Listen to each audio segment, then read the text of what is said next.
Bueno, estamos aquí en un nuevo capítulo de Lista de Espera. ¿Cómo está José Miguel? Hola, Juanca, bien, ya pasamos el 7, ¿no? O estamos en el 7. Yo creo Yo que ya perdí la estamos en el cuenta hace un par de 7. correos. Era la meta Sí, que nos habíamos propuesto y bueno, creo que esta vez la tenemos que celebrar por primera vez vamos a invitar a un real especialista. O sea, vamos a invitar a un verdadero doctor, un especialista que, bueno, fue de los pocos especialistas que yo conozco que ha sido portada en un, hay que decirlo, explicando la crisis del sistema de salud, doctor en economía de la Universidad de Cambridge, profesor de la Universidad del Fulani, académico que ha publicado en el JAMA, en las más prestigiosas revistas de medicina y de salud pública, y se especializa efectivamente en temas de financiamiento del sistema de salud, fue parte de la comisión de reforma a salud convocada por la expresidenta Bachelet, ni más ni menos que Guillermo Paraje. Así que aquí estamos, Guille, ¿cómo estás? Hola, ¿cómo están? Muchas gracias por la invitación, Juan Carlos y José Miguel. Un placer estar acá. Qué muchas gracias bueno. por venir. Oye, Guille, cuéntanos, acá, mira, ¿para qué te vamos a mentir? En el gremio médico hay pánico respecto de lo que va a pasar con esta reforma, algunos están muy asustados, mucha incertidumbre. ¿Qué está pasando en el sistema de salud? ¿Cuáles son las causas de los problemas que estamos viendo en el sistema de financiamiento? ¿Qué crees que puede pasar hacia adelante? A ver, es complejo, digamos, predecir algo, ¿no es cierto? Porque primero que no hay una hoja de ruta clara, no hay una propuesta de salida de la situación actual, y uno sospecha que la salida va a ser un tanto caótica, va a ser a lo mejor por la caída o por la desaparición de algunos actores, que es la menos deseable de todas las salidas. Entonces, a la planificación que debiera haberse hecho, se le va a anteponer o va a prevalecer el caos probablemente, con lo cual es bastante difícil predecir qué es lo que podría pasar. Eh, pero pero yo me imagino que ante una salida o ante el quiebre o ante la salida de algunos actores, salida no deseada de algunos actores, eh, lo que podría pasar es un ajuste a la mala, tanto en el mercado de seguros, es decir, a nivel de seguros como FONASA o como las ISAPRES que pudieran quedar en el mercado, sino también a nivel de prestadores. Y esto ustedes lo saben y lo han conversado en este mismo podcast y lo han dicho muchas personas. Eh, Pueden haber quebrantos de prestadores importantes y ciertamente lo que yo creo es que en una situación de ajuste hacia un equilibrio, los prestadores van a tener que, de alguna manera, ajustar también sus ingresos y sus, al menos, ingresos esperados. O sea, tú ves que efectivamente esta idea de que las ISAPRES pueden quebrar es real y quizá esto de que las ISAPRES pueden al quebrar arrastrar a prestadores médicos también te parece real, o sea, no es una especulación, no es algo, No, digamos, descabellado. no, es muy real. Y hay que recordar que todavía no se ha dado el monto mágico de lo que las ISAPRES deberían devolver a los afiliados, sobre todo mujeres.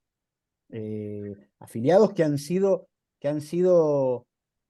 menos, digamos, han sido vocales en algunos casos, ¿no es cierto? O uno cree que son vocales, muy vocales para pedir que siga el sistema, pero han sido impiadosos a la hora de demandar a la CISAPRE y reclamar lo que creen que les corresponde. ¿Qué es lo que va a pasar cuando se dé también este monto, ¿no es cierto? Cuando a las personas le digan, tu ISAPRE te cobró de más 2 millones de pesos, 3 millones de pesos, 5 millones de pesos, yo no veo que esas personas estén dispuestas a dejar eso, ¿no es cierto?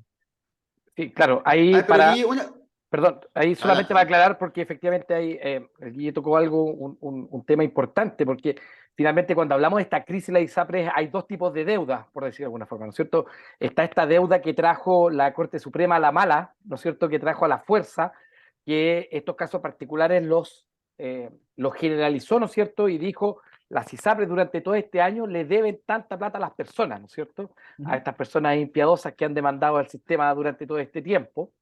Pero también hay otra deuda, que es justamente un poco la primera pregunta de Juan Carlos, que dice que cuál es la deuda, digamos, de las ISAPRES hacia con los prestadores, tanto individuales Bien, claro. como institucionales. Y ahí hay una deuda no reconocida, ¿no es cierto? Una deuda que va más allá de que por cada prestación que hace una ISAPRE, ¿no es cierto?, que tiene que abonar en una cuenta para que haya un respaldo, ¿no es cierto?, de esa prestación en la Superintendencia de Salud, se supone que hay una deuda corriente que todavía no se factura y que justamente cuando hablamos de crisis de la ISAPRE y cuando hablamos quiebra de ISAPRE son los prestadores los que se comen las uñas de que esa deuda que no está reconocida, ¿no es cierto?, podría llevar, ¿no es cierto?, arrastrar a la quiebra también de los prestadores. Entonces, existe esta doble deuda, por decir de alguna forma, ¿no es cierto?, de que incluso en la Comisión de Salud del otro día en la Cámara se hablaba que podía llegar a los 500 millones de dólares o más incluso.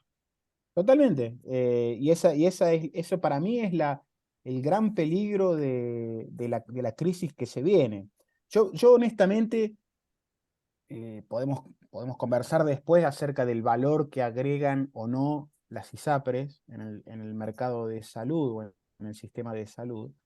eh, pero, pero para mí de alguna manera el link que hay que hay que cuidar es justamente el de los prestadores, ¿sí? No, en una crisis como la que podría venir, en donde justamente se produce este quebranto de los seguros, para mí lo que hay que cuidar es que el sistema de prestadores privados no sufra de manera excesiva. Yo personalmente creo que es imposible de que no sufra. Probablemente si pasara esto, van a perder dinero. Ahora, no pueden perder 500 millones de dólares. Ya. No pueden ser los únicos que sufran el quebranto de las ISAPRES, ¿no es cierto? Entonces, a mí me parece que Ahora, el, Guille, el gobierno lo que tendría que estar mirando en este minuto no es tanto cómo reacciona el mercado de seguros privados, sino cómo reacciona o cómo de alguna manera cuidar al mercado prestador privado. ahora, Guille, una pregunta quizá para que lo entiendan nuestros auditores. Si tú, ¿cómo se origina esta crisis? Porque algunos parecen tener la idea de que, mira, si no hubiera existido este fallo de la Corte Suprema, no habría problema. Entonces, yo te pongo en ese escenario. Digamos, imaginemos que no hay fallo de la Corte Suprema y que no se tuviera que hacer este ajuste. ¿El sistema es viable o tiene otros elementos estructurales que quizá lo hacen inviable? ¿Cuáles son los orígenes quizá un poco más distantes de esta crisis, más allá de este fallo actual? ¿O tú crees que que el único problema es el fallo, digamos? A ver, Sí. creer que la crisis actual es producto del fallo de la Suprema Corte es como creer que un equipo que perdió todos los partidos se va al descenso porque le cobraron un penal que no fue en el último partido. Es más o menos lo mismo. A ver, primero que no es el primer fallo adverso que tienen las ISAPRES. Las ISAPRES vienen perdiendo Por juicio, goleada. claro, con todos los niveles de la justicia. Y hay un tema que todavía no se ha determinado, que es el tema de los reajustes GES. ¿Eh? Que también es Exactamente. un tema que es poco claro y los reajustes GES han sido utilizados por las ISAPRES de alguna manera para compensar todos los goles en contra que se comieron con los fallos anteriores. Y ese es un tema no menor. Y que fue uno de los salvavidas de la actual superintendencia. Totalmente. Al inicio del gobierno les permitieron hacer el reajuste GES y con eso pensaron que las ISAPRES iban un poco a esta salida alternativa que dice el Guille. Claro, Totalmente. un poco para que lo entiendan los auditores, las prestaciones GES, desgraciadamente, tienen poco uso en las ISAPRES. Entonces, justamente Sí. las dos prestaciones que se agregaron eran prestaciones que probablemente agregan pura utilidad al ISAPRE, porque eran Totalmente. prestaciones, si no me equivoco, recuérdame bien, José Miguel, pero una era, creo que en el caso de violación, creo, Sí. la asistencia en el caso de violación, y lo otro era, no me acuerdo la otra, pero en el fondo básicamente es muy probable que el incremento de esa prima le haya significado puro ingreso y extremadamente poco gasto. Entonces, en ese momento se vio como un salvavidas. Y con una base, de uso de menos del 25%, o sea, exactamente. del total de uso. Totalmente. Claro. Entonces, ese mecanismo es algo que está cuestionado en la justicia y sobre la cual la justicia tiene que expedirse. Y no sería raro que la justicia se expida en contra.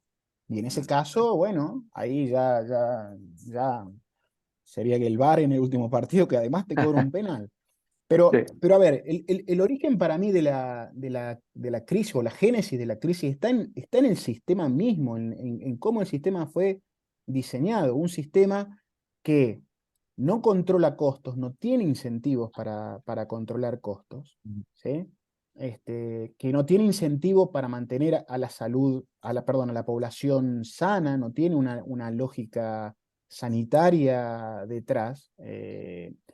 Y que básicamente funciona, perdón, a partir, o mejor dicho, eh, que obtiene beneficios a partir del descreme, o que obtuvo beneficios durante mucho tiempo a partir del descreme de la población, es decir, subir precios a las personas que tienen un costo esperado mayor y eventualmente expulsarlos a FONASA, sobre todo a adultos mayores, que tienen un ingreso determinado hasta que se jubilan, después les cae el ingreso y se encuentran que el plan de salud pasa de representarle a lo mejor el 5% del presupuesto a pasar a representarle el 20% del presupuesto. Entonces, esa gente básicamente tradicionalmente ha terminado en FONASA en momentos en los cuales los costos de salud comienzan a ser más altos. Entonces, un sistema que se mantuvo con esas características, en el minuto en el cual una de esas características desaparece, que en este caso fue la posibilidad de aumentar los planes de salud, bueno, básicamente entra en crisis. Yo personalmente creo que el sistema hubiera entrado en crisis de todas maneras, ¿sí? Incluso sin fallos negativos de la justicia. Básicamente, por envejecimiento de la población, por cuestiones cíclicas, porque el mercado de seguros complementarios le fue sacando de alguna manera también gente a las ISAPRES, porque hay gente que está en FONASA con el seguro complementario y la verdad no tiene una cobertura que sea inferior a la de las ISAPRES. Sí, yo concuerdo contigo que muchas veces hubo falta de autocrítica en esta idea de que, por ejemplo, una persona podía atenderse, y lo hemos conversado otra vez en el podcast, atenderse varias veces, por ejemplo, pedir 4 horas con un gastroenterólogo en el año, aunque no tuviera ninguna sospecha de una patología que requiriera una atención por un gastroenterólogo. Las consultas muchas veces con un neurólogo, todas las cefaleas terminaban en neurólogo, etcétera. Ahora, y quizá un mecanismo demasiado inflacionario, en donde se podían básicamente, no hay un límite, por ejemplo, para hacerse resonancias de cerebro, de escáner, o sea, en teoría alguien se podría hacer 15 escáneres y el ISAPRE al parecer los tiene que pagar. Y ahí yo quizá entro en otro tema, que ¿a ti te parece que este sistema falló también en su lógica sanitaria? Porque uno dice, bueno, hacía una gestión, digamos, de la salud de las personas o simplemente pagaba prestaciones. Totalmente, o sea, Perdón, no, yo sí. solamente quiero agregar a eso la pregunta sobre cuánta responsabilidad también tiene el mercado de los seguros complementarios, estos seguros de segundo piso, que fue tu entrevista de LUN, que en este podcast somos calcetineros de esa entrevista, porque sobre todo, digamos, el animador de este podcast, no quiero decir, pero porque efectivamente pareciera también que cuando tienes un sistema de pago de seguro, ¿no es cierto?, de este seguro entre comillas social, ¿no es cierto?, o de primer piso, con un sistema de pago inflacionario, ¿no es cierto?, donde el límite, el cielo es el límite de gasto, ¿no es cierto?, pareciera que agregarle un seguro complementario de segundo piso que reproduce la lógica es un escenario, digamos, también igual de malo. Totalmente. Si hoy la persona que tiene un plan de los antiguos de ISAPRE, digamos, porque las ISAPRES igual han ido cambiando sus planes, pero un plan de los generosos, de los más generosos de ISAPRE, más un seguro complementario, va a una consulta de especialista y le sale más caro el estacionamiento de la clínica que el médico, que la consulta. Claro. ¿sí? Entonces, es un sistema que de nuevo no tiene A ver, yo sé que es odioso decir que las personas de alguna manera tienen que copagar, tienen que tener algún costo, pero es la lógica de todos los seguros, ¿sí? Yo sé que también es odioso comparar un seguro de salud con un seguro de auto, pero en términos económicos, el comportamiento de las personas una vez que se aseguran con un seguro de salud o con un seguro de auto es el mismo. Es básicamente, cambian su comportamiento porque se encuentran protegidas financieramente, ¿sí? El rol del copago es justamente que esa persona se haga responsable también de cuidarse, de no abusar del seguro. Cuando se le saca ese copago, y las personas abusan, van más veces o se hacen más exámenes de los que se harían si tuvieran que copagar o si no tuvieran no tuvieran el seguro. Entonces, tener estos seguros complementarios es inflacionario. Existen países que tienen seguros privados obligatorios o digamos estos sistemas de multiseguros como Suiza, por ejemplo, en el cual el seguro complementario no es un seguro complementario, sino que es un seguro suplementario. El seguro puede cubrir prestaciones que no están cubiertas en el paquete principal, pero no puede disminuir copagos. Es decir, que si uno va al médico generalista y tiene que pagar por su seguro principal, no sé, 50 francos, el seguro complementario no puede bajar esos 50 francos. Le puede dar, qué sé yo, otras prestaciones, pero no puede, digamos, la persona tiene que hacerse cargo de esos 50 francos. ¿Sí? Entonces, eso de alguna manera controla el sobreuso y controlan las presiones inflacionarias que se derivan de ese sobreuso. Y faltó en este sistema un sistema de atención primaria, ¿o no? Un sistema de Sí. médicos generalistas. Totalmente, de nuevo, ese es otro de las grandes fallas de este sistema. A ver, uno a veces, o algunas personas pierden de vista lo que es el sistema de salud chileno, todo el sistema de salud chileno, ¿sí? Chile tiene indicadores sanitarios, poblacionales, y ustedes son médicos, yo no les voy a andar diciendo, digamos, no les voy a ir mintiendo acerca de que los promedios son engañosos y qué sé yo, pero también es cierto que los promedios algo dicen, ¿sí? El promedio los indicadores sanitarios promedios de Chile son mejores que los de varios países desarrollados, ¿sí? Entonces es un sistema que no es un desastre. El 80% del sistema está en el seguro público. Entonces es un seguro que tiene infinidad de problemas, pero no es un desastre, no es una calamidad. Y para mí, el backbone, digamos, la columna vertebral del sistema de salud chileno y el gran responsable de los resultados sanitarios, al menos poblacionales, es la atención primaria. ¿Sí? Es ese primer nivel de contacto accesible, rápido, que tiene sus problemas también, pero es básicamente lo que de alguna manera salva el día en el sistema de salud público. Y el sistema privado eso no lo tiene, ¿sí? Y es el sistema, y es el nivel que es clave no solamente en el sector público chileno, sino en los países que tienen buenos sistemas de salud, un sistema de resolución rápida, efectiva, que filtre los casos, que efectivamente deje pasar hacia los niveles de especialistas o pida exámenes en los casos que es necesario solamente. Eso falta. Y eso también es parte de la razón inflacionaria del sistema primario. Y, Pero, adelante, José Miguel, sí, sí. no, que quiero retrotraer un poco la pregunta porque efectivamente aquí profesor Paraje nos dice algo. Los copagos tienden, ¿no es cierto?, a disminuir el sobreuso. Eso es totalmente cierto, pero efectivamente hay ciertos sistemas de salud, la misma Organización Mundial de Salud lo dice, ¿no es cierto?, que muchas veces estos mismos copagos también pueden jugar en contra, Sí, donde, ¿no es cierto?, nos pueden hacer una discriminación, ¿no es cierto?, sí, por ingreso.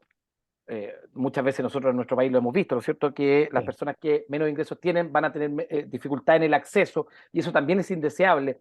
Y muchos sistemas de salud que no tienen copago, que tienen copagos muy mínimos, efectivamente el corte del sobreuso, o mejor dicho, la contención de costos lo hacen a través de estos sistemas de atención primaria, ¿no es cierto? Ujú. Evidentemente, la atención por una enfermera, no estoy diciendo particular, estoy hablando a nivel del sistema de salud, por favor no me malentiendan, la atención por un personal no médico es más barata, ¿no es cierto? Ujú. Sistemáticamente que un personal médico no especializado es más barata que un especialista, y justamente uno lo que busca ahí, ¿no es cierto?, estos sistemas que no tienen copago, que tienen copago mínimo, es justamente esta contención de costos, hacerla a través de estos sistemas de atención primaria, que, concatenándolo con lo que decía el profesor Said, ¿no es cierto?, este sistema de salud privado nunca lo tuvo y tampoco Nunca lo tuvo. y nunca lo ha tenido tampoco empezar, también hay Sí, que ser sincero, digamos. sí, yo Ahora, Guille, lo del copago, una aclaración, lo del copago lo dije en el contexto del sistema privado chileno, ¿sí? Claro, Pero es totalmente cierto de que existen circunstancias en las que el copago es excluyente, ¿sí? O es exclusorio, mejor dicho, y esos casos requieren otro tipo de política. Tampoco soy un fanático del copago en todas circunstancias, ¿sí? claro. Pero en el claro, marco, digamos, de... yo creo que hay que distinguir ahí que una cosa es que uno, por ejemplo, que haya copago en la atención primaria, donde efectivamente eso puede desincentivar algo que es eficiente, que es que la persona vaya a su médico generalista, versus el que, por ejemplo, uno tenga atenciones gratuitas y limitadas con el cardiólogo intervencionista, por así decirlo. Claro.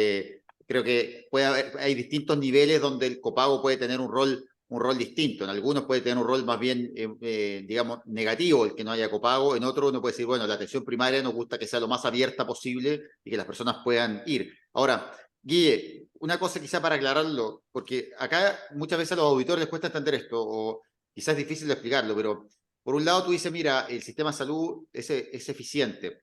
Pero muchas personas dicen, mira, pero ¿cómo? Si yo veo que en la ISAPRE o el sector privado me atienden más rápido, hay menos listas de espera, y tú me estás diciendo que el sistema de salud a través de FONASA sí es eficiente. ¿Cómo nos hacemos cargo de esa, como que pareciera ser a veces como una especie como de paradoja, ¿no? Como que un lugar te dice, mira, Con, contraintuitivo. claro, algo contraintuitivo, Bueno, ¿no? O la eficiencia, la eficiencia se mide por recursos utilizados, ¿no es cierto? La eficiencia no es maximizar producción a cualquier costo. Si yo pago más, y bueno, y recibo más, o a ver, por decirlo de alguna manera, si yo tengo 2 médicos que hacen 10 consultas, son más eficientes que tener 10 médicos que hacen 10 consultas. Claro. ¿Sí? Entonces, hay que controlar también por cantidad de recursos. FONASA para decirlo fuerte y claro, FONASA tiene serios problemas de eficiencia. No es un sistema que sea el modelo de eficiencia que uno podría tener en la cabeza. Pero ciertamente FONASA y el modelo de atención primaria es el que explica los resultados promedios poblacionales de Chile, no es el sistema ISAPRE. ¿Sí? Cuando uno mira las estadísticas sanitarias de Chile y las compara con otros países, lo que está comparando no es el sistema ISAPRE versus el sistema de Estados Unidos, está comparando FONASA, donde está el 80% de la población. Y muchos de los resultados positivos que tienen las ISAPRES tiene que ver también con todo este proceso de descreme que ha habido a lo largo del tiempo. Claro, La población ISAPRE es una población más sana que la de FONASA. claro. más ¿Sí? sana, con Sí, más nivel educacional, que muchas veces se olvida eso. Es una población que es Totalmente. esencialmente universitario, o sea, esencialmente de más altos ingresos, del primer y segundo decil. Entonces, esas, claro, Pero, son ingresos, educación, una población extremadamente pero, seleccionada. tipo pero trabajo, sexo y tipo edad. trabajo. Claro, Sí. ¿Sí? sí. Tipo trabajo, exposición a contaminantes, Totalmente.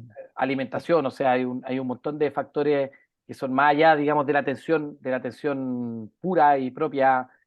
Sí, hay tremendos temas con FONASA, porque efectivamente si uno va a los datos internacionales, ¿no es cierto? Chile, por cada peso que se invierte en salud, gasta como 0,97 y eso es un súper buen índice. Claro, pero cuando uno va, pareciera como a la microeconomía de FONASA, efectivamente hay serios problemas. De más está decir, ¿no es cierto?, lo que se repite insistentemente sobre la subvaloración de las prestaciones y pareciera que ¿Sí? estos buenos resultados está basado en eso, ¿no es cierto?, en esta subvaloración de prestaciones. Eso se ha ido corrigiendo con el tiempo con los mecanismos de pago tipo GRD, ¿no es cierto? Ujú. Que dicho sea de paso, el GRD lo instaló FONASA el año 2015 en la compra de camas a privados, ¿no es cierto? Y hasta el día de hoy la ISAPRE, 7 años después, todavía no instala mecanismos de Todavía pago no lo que sean de instalan. corrección de pago. Sí, lo que es inentendible. Y de nuevo, a ver, yo hablaba hace poco con una persona digamos, que conoce bien FONASA y me decía que el sistema ISAPRE en gastos administrativos gasta, creo que eran, no recuerdo, creo que eran $400 millones o Sí, entre 400 un mil 20 millones. y un 30% va a gasto administrativo versus menos de un 5% que FONASA gasta en administración. O sea, FONASA gasta 10 veces menos Sí. que ISAPRE en administración y atiende una población que es 4 veces más grande Sí. y más enferma. Claro, Bueno, de hecho, hay artículo de la OCDE que se llama Enfrentando el gasto basura, Wasteful Spending, en donde uno de los principales argumentos que hacen es cómo, en el fondo, el simplificar gasto administrativo de seguro es una forma de eficientar el gasto. bueno, No. perdón, y ahí hay que agregar que más encima el sistema ISAPRE está en el peor de los mundos, porque es un sistema que funciona como multiseguro y también como multifondo, y por lo tanto cada gasto de administración se reproduce en cada ISAPRE por separado, digamos. Digamos. Además, exactamente. Y dentro de las ISAPRES, además, tenés, no sé cuántos, 50.000 planes diferentes que Exacto. requieren seguimiento Ah, y administración. Entonces, de nuevo, eh, Forense tiene serios problemas y ciertamente yo creo que tiene que ser modificado sustancialmente. Y el sector público en general, prestador también, ustedes lo saben mucho mejor que yo, también Oye, tiene serios problemas. Guille, Pero, ¿y cómo salimos de esto? Porque algunos dicen, a ver, si a ti te nombraran ministro de salud, no, eh, renuncio. renuncia, sí. Pero supongamos que te dan el de- cargo de ministro por un día y, Sí. y con mayoría en ambas cámaras, digamos. Eh, ¿qué sistema de salud? Porque algunos dicen, mira, deberíamos avanzar un sistema tipo un seguro único, ¿no? Un seguro que en el fondo que mancomunione todas las cotizaciones, que sea un seguro, digamos, estatal que financie prestaciones en una red público-privada. Otros dicen, mira, ¿sabes qué? Tenemos que avanzar algo más como un sistema tipo alemán de seguros sociales. ¿Cuáles son tus ideas al respecto? Eh, antes de renunciar. antes de Sí. renunciar, sí. Eh, no, a ver, yo justamente en la época en que estuve, me tocó estar en la comisión esta presidencial en el 2014, yo pensaba que el sistema debía de alguna manera transformarse en un multiseguro con pero de alguna manera integrado o pensando en una integración futura. Y en ese momento yo creía, y todavía creo que en ese momento era posible, de alguna manera, generar un plan único de salud para venderse en las ISAPRES. Por el 7%, más a lo mejor algún adicional que podrían ser seguros complementarios, con un fondo de compensación, que es lo que han propuesto la mayoría de los que han visto esta salida de multiseguro. Perdón, Con el, ¿esta fue la comisión CID o fue la sí, comisión el A? sí, Claro, sí, convengamos, digamos, para informarle que fue la comisión CID, que el actual director de FONASA, digamos, exacto, que, sí. que no, que no alcanzó a terminar la vieja porque creo que asumió afuera y terminó András Sutov, creo, a No, cargo no, de la no, eso comisión. terminó. ¿No? No, no, eso Ah, sí terminó. terminó, sí, Sí, ya, sí, se sí. terminó, se Claro, entregó el no, informe.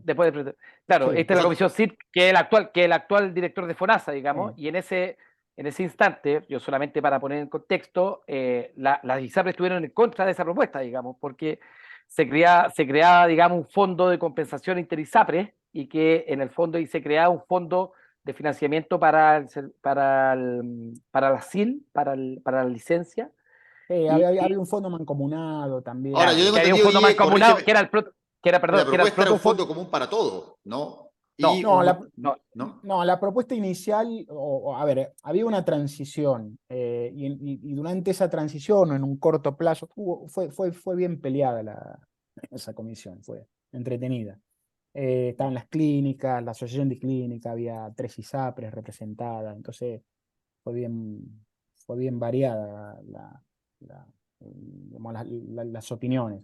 Eh, la idea era inicialmente aislar a las ISAPRES, más o menos lo que es ahora, de FONASA, porque integrarlas hubiera implicado también, digamos, fijar un fondo único compensador entre FONASA y ISAPRES, hubiera implicado la portabilidad de subsidios potencialmente, y eso es un anatema también para ciertas personas, ¿no es cierto?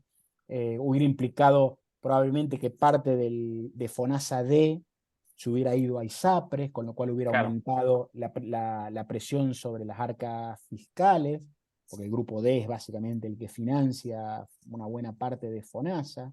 Entonces, es bien compleja igual la transición, pero inicialmente lo que se planteó fue las ISAPRES con un fondo de compensación entre ellas, un plan único y básicamente movilidad, ¿sí? Y si había Entre personas ISAPRES, pero las ISAPRES entre... mantenían la posibilidad de no afiliar personas. O sea, No. Inicialmente las nuevas personas tenían que ser afiliadas por las ISAPRES si querían, ya. si lo Sin, deseaban. sin capacidad de rechazo y movilidad No hacía rechazo. interizape. Eso iba a permitir Exacto, el fondo de compensación. exacto.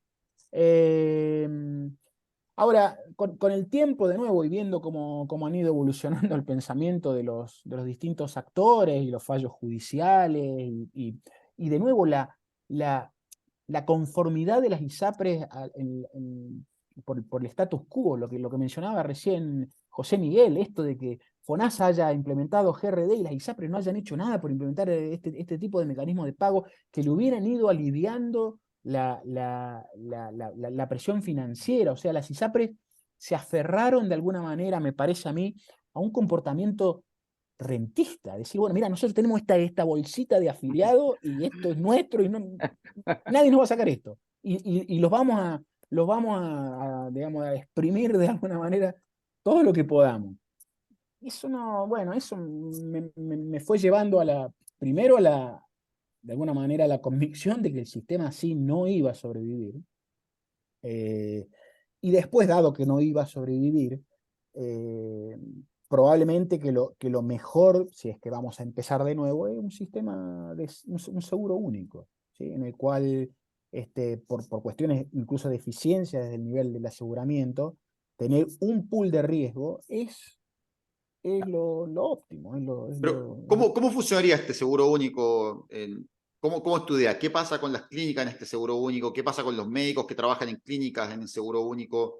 ¿Qué pasa con los Nada, hospitales? nada, o sea, para mí siguen como vienen, probablemente con menores ingresos, probablemente porque habría una estandarización de precios y de condiciones, pero yo, como lo veo al seguro único, es un seguro que contrata prestadores públicos y contrata prestadores privados.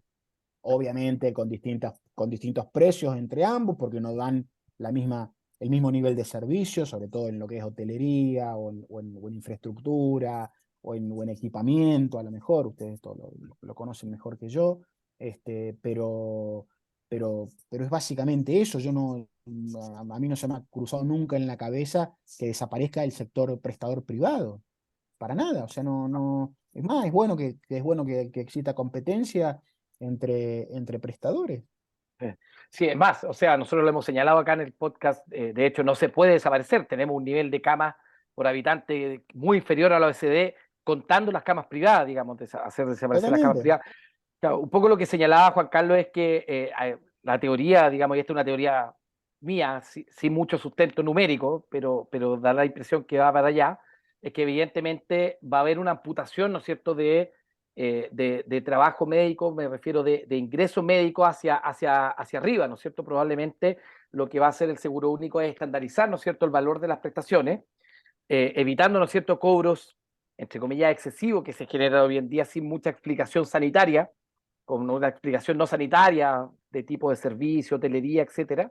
Va a haber una amputación, digamos, en el corte superior, pero yo tengo la impresión que evidentemente el seguro único va a tener que comprar soluciones en salud. Hoy en día, por decirte, necesitamos 1 millón, Chile necesita 1 millón de colecistectomías al año, qué sé yo. Evidentemente, el 80% de esas colecistectomías hoy en día son FONASA, 800.000, que hoy en día los prestadores públicos no dan, y por lo tanto Ujú. vamos a necesitar toda la capacidad instalada de los prestadores privados, y por lo tanto yo creo que aunque se ampute el ingreso mayor, yo creo que el ingreso por lo que se llama por volumen, ¿no es cierto?, probablemente se va a compensar en el sentido de que hoy día vamos a tener que ocupar toda la capacidad ociosa del sistema público, pero también del sistema privado, y por lo tanto vamos a tener que hacer funcionar esta máquina full. Totalmente de acuerdo. Totalmente de acuerdo. Y el sistema privado tiene tiene mecanismos ya incorporados por su historia y por sus mecanismos de pago y todo eso, de uso eficiente de ciertos recursos que en el sector público no están todavía, ¿sí? Juan Carlos hace un tiempo puso un gráfico en su cuenta de Twitter en donde mostraba, creo que era la cancelación de uso de pabellones Sí, por está hora, sacado de la Comisión de por, Productividad. por horario, claro, sí. No, ese gráfico muy interesante, que era la Comisión Nacional de Productividad, un estudio que se lo recomiendo a todos leer, que hizo un estudio de cómo mejorar el uso de los pabellones quirúrgicos, y lo que mostró es que básicamente en la tarde, cuando pagaban por prestación, la cancelación bajaba un tercio. O sea, básicamente se hacían casi todas las cirugías, no se cancelaba ninguna. ¿Por qué? Porque si se cancelaba, al médico no le pagaban. O sea, había... Bueno, bueno, de nuevo, así como el sector privado paga mal, o mejor dicho, no paga mal. A ver, los mecanismos de pago no son los óptimos. El sector público tampoco tiene mecanismos de pago óptimos, porque el problema ese de la cancelación durante las mañanas, al final es un problema de mecanismo de pago. Exactamente. ¿Sí? No es bueno pagar por prestación, tampoco es bueno pagar por un salario fijo, ¿no es cierto? Porque uno le saca todos los incentivos para, Hay que para buscar un realizar. balance. Hay que buscar un balance, hay mecanismos de pago que son mixtos, se paga por solución y Claro. no necesariamente por prestación. Entonces, hay formas de hacerlo, digamos, hay muchos países que lo hacen y lo hacen relativamente bien. Es un mercado complejo el de la salud, como ustedes sabrán, ¿no es cierto? Es muy difícil hacer una sintonía fina de los incentivos, si se quiere. Hay muchos procesos, muchos actores, muchos productos al final. Entonces, bueno, es complejo, pero hay países que han ido avanzando. Bueno, algunos dicen, yo la otra vez escuchaba, o algunos dicen, bueno, mira, es que el gobierno quiere que caiga en la ISAPRE. Yo siento que al revés, yo siento que al gobierno, yo creo que quiere, quizá le conviene. Es como este equipo que va ganando, que el resultado quizá le conviene, pero no le conviene que el partido termine. Siento que le conviene, en el fondo, seguir peloteando, seguir, o sea, que el fondo que la situación se mantenga con cierta incertidumbre, pero que no se produzca un colapso de las ISAPRES. ¿Por qué? Porque al final el sector privado prestador, que puede ser el más afectado, ya se ha ido adaptando a esto. Yo no sé cómo lo estudié, pero yo he visto, por ejemplo, hay clínicas, por ejemplo, antes no se atendía PAD por FONASA, de estas cirugías, y ahora están atendiendo. Hay médicos que antes no atendían por FONASA, atendían, no sé, solo ISAPRE o solo particular, y ahora están atendiendo por FONASA. Entonces creo que se está efectivamente, en la medida que todo esto suceda en más tiempo, aun cuando se produzca la quiebra de la ISAPRES, no es lo mismo si sucede de aquí a 3 meses a que si sucede en 2 años y medio. O Yo, no sé, yo, no sé si yo, estás de acuerdo. no, yo estoy totalmente de acuerdo. Yo creo que el gobierno igual está preocupado ante una desaparición de las ISAPRE. Eh, Ahora, tampoco veo que puedan hacer mucho, ¿sí?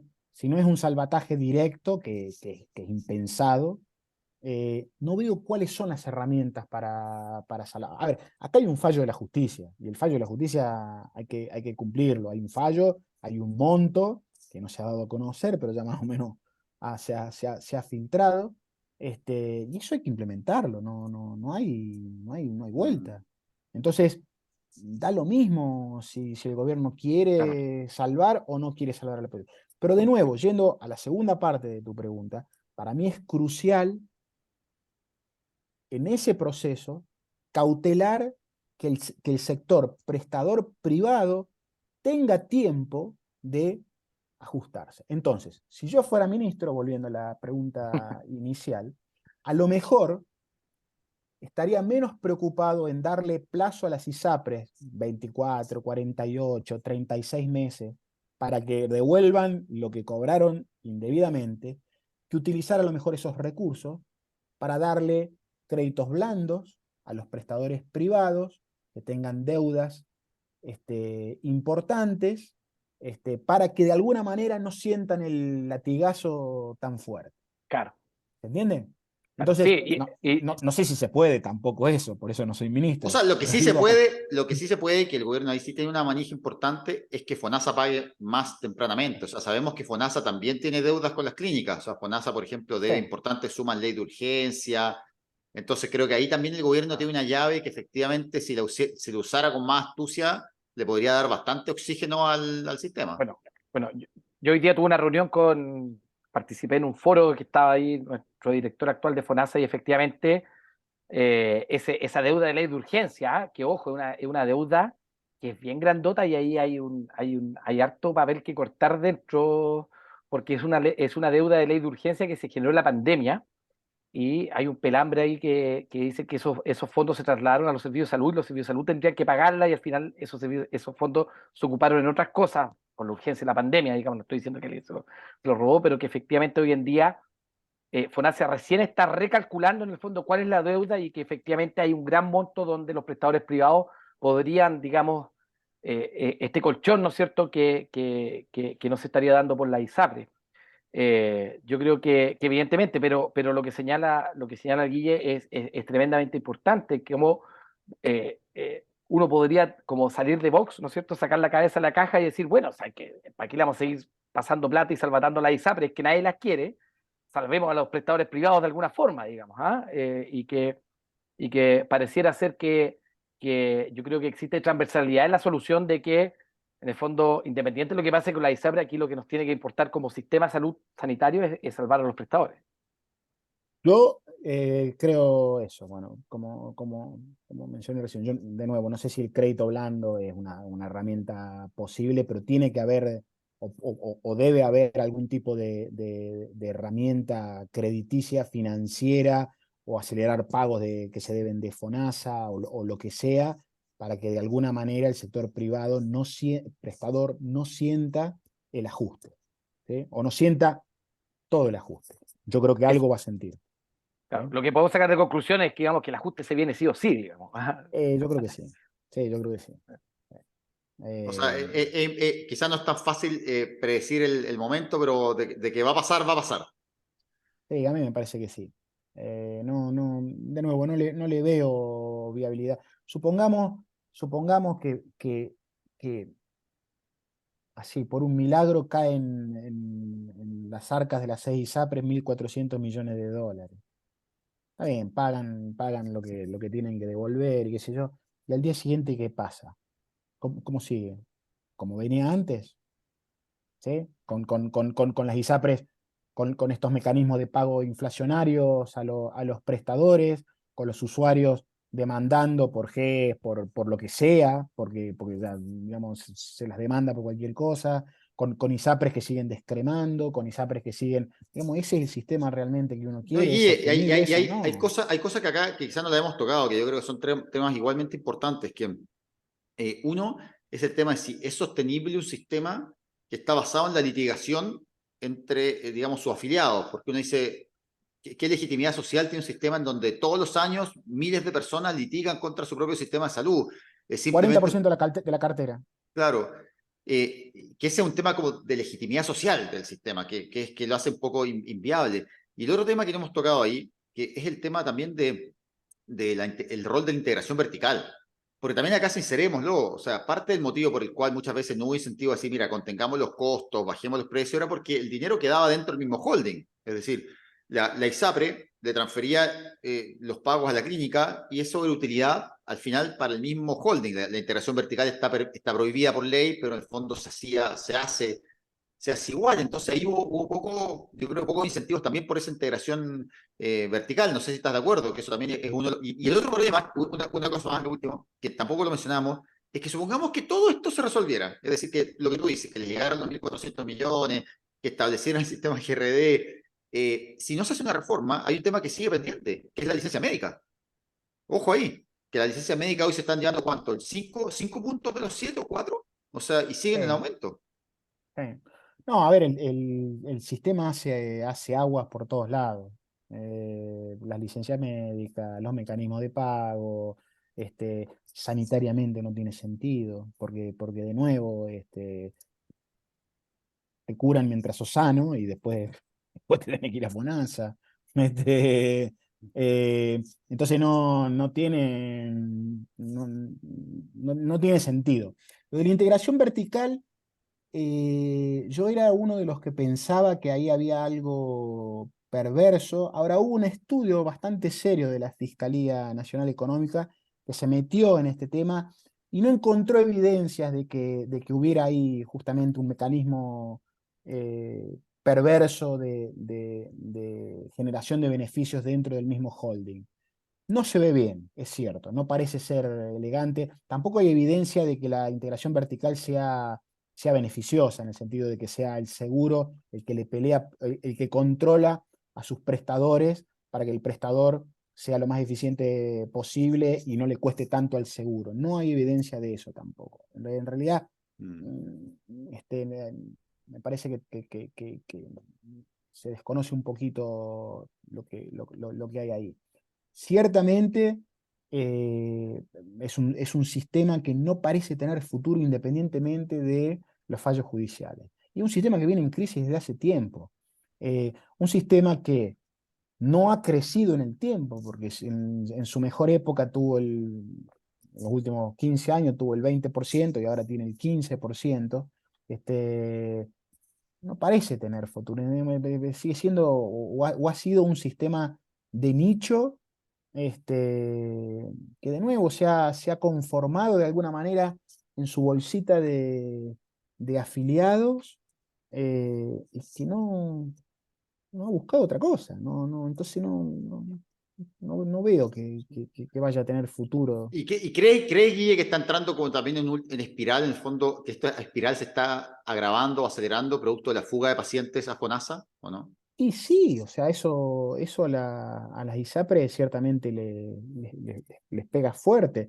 La fuga a FONASA, yo creo que hay una cuestión cíclica, y uno ve en todos los ciclos económicos que las ISAPRES pierden afiliados y los ganan en la parte alta del ciclo, pero también una cuestión de precio. O sea, el año pasado subió el 7% real, en un contexto de una inflación del 14%.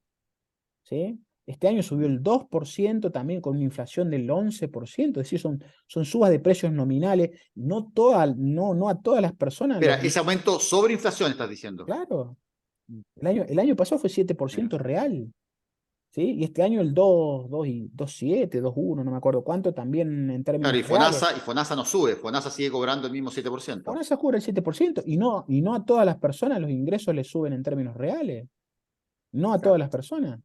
Entonces, hay una cuestión de precio también que es insostenible. Y una cosa que yo nunca he encontrado, al menos acá en Chile, es un análisis de si es razonable que los precios, ustedes lo pueden saber, en el sector salud suban tanto en términos reales. Yo puedo entender que hay una suba de precios, de alguna manera secular por envejecimiento de la población. No me creo el cuento de que la mayor tecnología se subiera los precios. En general, la tecnología tiende a bajar los precios, no a hacerlos subir. Entonces, Claro. de nuevo, que te suban los precios en promedio. Yo creo que el promedio de suba de precios de los últimos 15 años de ISAPRE ha estado en el 4 o 5% real. Eso es básicamente duplicar los precios en un periodo de 15 años. Es muchísimo. O sea, no veo que haya países que, ciertamente no de la región y países desarrollados, en el que los costos para los afiliados crezcan esa tasa. Claro. Hay que recordar que hubo una propuesta de un ex ministro que empieza con M y termina con Añalich, donde una de las Sí, propuestas de reforma era el IPC de la salud, digamos. sí. El IPC de la salud, donde en el fondo de la alza de precios, entre comillas, iba a ser controlada de acuerdo a un índice, ¿no es cierto?, donde existe integración vertical. Por lo tanto, yo sí soy dueño de ISAPRE, puedo subir el precio que yo quiera, digamos, de mi Sí, prestador. Entonces, evidentemente, yo nunca lo encontré, personalmente, nunca lo encontré, digamos, una propuesta adecuada en base a lo que justamente estaba señalando recién el profesor Paraje. es que ese tipo de mecanismos no cortan con la inercia inflacionaria o con la dinámica inflacionaria. La dinámica inflacionaria, si yo sé que a mí me van a subir los precios, me van a permitir subir los planes en lo que yo subo mis precios, y bueno, subo los planes, Y el prestador es mío, o sea, más encima. claro. O sea, pero era una locura Bueno, esto. yo lo que sí creo, Guille, que hay un tema que ha habido mucho de inflación y quizá para ir cerrando, pero que nos falta, y lo hemos conversado otras veces con Bernucci, el tema de una unidad de evaluación de tecnología sanitaria. Yo creo que, si bien yo en general estoy de acuerdo contigo de que la tecnología baja los precios, sabemos que los precios de los medicamentos, por ejemplo, de los laboratorios, son un poco arbitrarios y que de repente nos encontramos con esta, por ejemplo, Spinraza, un medicamento que de repente vale no sé cuántos miles de dólares y que uno dice, bueno, no sé, $100.000 la dosis, medicamentos que hoy la ley Ricarte Soto se está llevando el 5% del presupuesto en salud. Entonces uno dice, bueno, a ver, yo no estoy diciendo que quizá que no haya que tratar o buscar una solución para esos pacientes, pero uno dice, oye, ¿cuál es el límite para ese gasto? ¿En qué momento vamos a decir, mira, no podemos gastar $100.000 más en un medicamento raro si no hay Enalapril, un medicamento extremadamente barato en los consultorios? O si no hay insulinas más eficientes, por ejemplo, en los consultorios. O sea, en algún momento hay que tomar esa decisión y decir, mira, ¿sabes qué? El gasto en medicamentos extremadamente costosos ya no puede seguir aumentando sin dejar de financiar cosas que son mucho más baratas y quizá aún más efectivas. Totalmente de acuerdo. Totalmente de acuerdo. Y de nuevo, una buena agencia de evaluación de tecnologías sanitarias está también en la base del éxito de un sistema, de un seguro social de salud que sea efectivo. No se puede financiar cualquier cosa. Y de nuevo, los países que están más avanzados, esto lo saben desde hace años. El problema ahí es que incluso con una agencia de tecnología sanitaria, puede haber jueces creativos, que yo personalmente, y con todo respeto lo digo, no entienden que el dinero no se reproduce a sí mismo, digamos, digamos, los recursos salen de algún lado. Si uno le da un medicamento de $100.000 a alguien, le está sacando $100.000 a un montón de otros pacientes que se quedan sin esa atención. Y si no en el sistema de salud, en el sistema de educación, digamos, de esos $100.000 salen de algún lado, no porque un juez lo diga, mágicamente aparecen. Entonces, incluso con una agencia de tecnología sanitaria, uno puede tener estas presiones judiciales para expandir el gasto o la cobertura en estos productos. Bueno, Guille, Y yo te eso, diría una cosa, si a mí me nombraran ministro, a diferencia tuya, yo creo que en ese día lo primero que haría sería la unidad de tecnología sanitaria, porque creo que en las otras cosas es muy difícil ponerse de acuerdo. De hecho, lo tiro ahí para si alguien del gobierno está escuchando, yo creo que algo en lo que yo creo que sí puede haber acuerdo a nivel nacional, yo creo que es muy difícil que un político diga, mira, ¿sabes qué? Yo me opongo a que haya una unidad que evalúe racionalmente el gasto en salud. Y que no podemos, yo creo que si eso, no sé qué pensaste tú, José Miguel, pero yo creo que de No, izquierda a derecha, pero que sea, hay un tema que hay que ponerle apellido, esto tiene que ser independiente, digamos, esto tiene que ser obviamente un independiente del órgano gobierno de turno. autónomo, Este es un banco central, digamos, ¿sí? y ahí yo creo que ahí va la gran dificultad. Muchas veces nuestros políticos, y en general los políticos, no solamente de este país, quieren tener, digamos, a un clientes. senador le gusta, a un senador le gusta, a un diputado le gusta, ¿no es cierto?, que su suscripción haya hospitales, ¿Sí? haya especialistas, ojalá que la señora Juanita tenga un cardiólogo ahí para que le vea la hipertensión, porque eso le da votos, digamos, ¿ya? Ujú. No, estoy haciendo una caricatura de algo que es cierto, ¿Sí? que no llega a ese nivel, pero evidentemente yo creo que esa es la única dificultad que puede haber, pero evidentemente lo que nosotros necesitamos es que la administración del Fondo Único en Salud, de este seguro social, sea independiente y que a su Totalmente. vez en paralelo tenga otro independiente, una agencia que en el fondo evalúe qué cosas va a financiar este seguro. Digamos, ¿ah? Totalmente. Ahora, esa agencia para que sea efectiva tiene que tener dientes también. Sí, Tiene claro. que, tiene que saber decir que es... A ver, esa agencia cuando diga que no, es no. No. ¿Sí? Cuando digan, no, esta tecnología no la financia el seguro de salud, y se acabó la discusión, a lo mejor puede haber una instancia de apelación o de reconsideración o lo Claro. que sea, no sé. Pero digo, porque si es una agencia consultiva No, digamos, ahí pierde todo, Sí, yo creo que lo hemos hablado sentido, otras ¿no? veces, pero a mí me gusta mucho el modelo del NICE, que bueno, a veces se ha dicho que el NICE is not nice, ¿no? Cuando dice la Claro. unidad de evaluación de tecnología de Reino Unido, que no tiene esta sigla que es National Institute for Health and Care Excellency, y claro, muchas veces cuando rechaza un medicamento la gente dice, oye, pero ¿qué son malos? Y no, en verdad son los buenos de la película, porque lo que están haciendo es que el dinero se puede administrar más razonablemente y que no gastemos de repente una cifra infinita en un X fármaco y dejemos, no sé, no podamos financiar fármacos mucho más baratos que son igualmente efectivos. Eso. Sí. Totalmente. Oye, Ya. bueno, estamos terminando. No sé si Guille, José Miguel quieren algunas palabras al cierre. No, yo quiero hemos agradecerle aquí, alargado. quiero agradecerle a Guille nomás, un tremendo, gran primer invitado.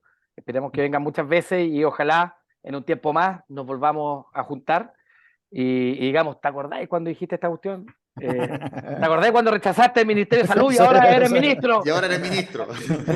No, eso no va a pasar. No, muchas gracias por la invitación y realmente los felicito por la iniciativa. Es realmente un podcast que se disfruta. Está bien. Muchas gracias. Un abrazo, Guille, saludos y bueno, no se olviden, antes para cerrar, su like nos financia, así que por favor like, pónganos ahí las 5 estrellitas, compartan este podcast con sus amigos, estamos en YouTube, estamos en Amazon también y pronto vamos a estar incluso en iTunes, así que háganos ahí todos los likes y compartan, que eso es lo que nos ayuda y nos motiva a seguir en esto, el saber que otras personas nos escuchan y que esto es útil para que otras personas puedan entender lo que está pasando en el sistema de salud. Muchas gracias, Juan Carlos. Muchas gracias, Guille. Nos vemos hasta el Un próximo abrazo, capítulo. chao, chao. Chao.